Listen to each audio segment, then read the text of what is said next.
শুধুমাত্র কলকাতা নয়, কলকাতার বাইরে নর্থ এবং সাউথ বেঙ্গলেও কিন্তু খাদানের ঝড় কিন্তু চলছে। এবং আমি পুরোপুরি একটা প্রপারলি লিস্ট কিন্তু বানিয়েছি এবং দেখলাম যে অনেকগুলো হলে অনেক অনেক অনেক কিন্তু হলে কিন্তু খাদান ব্যাপক একটা ম্যাসিভ কিন্তু রেসপন্স পাচ্ছে অডিয়েন্সের কাছ থেকে।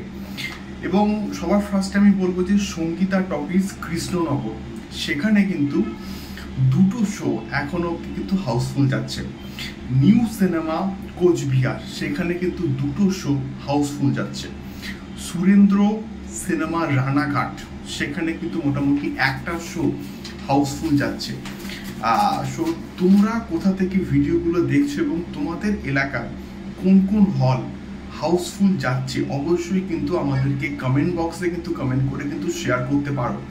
আরও একটা বিষয়, সেটা হচ্ছে কি পুষ্পা টুকে হারিয়ে দিয়ে এখন খাদান রীতিমতো কিন্তু বুক মাই শোতে ট্রেন্ড তো করছেই, এবং তার সঙ্গে সঙ্গে টিকিট বুকিংয়ের নিরিখেও কিন্তু পুষ্পা টুকে হারিয়ে দিয়েছে আমাদের দেবদার খাদান।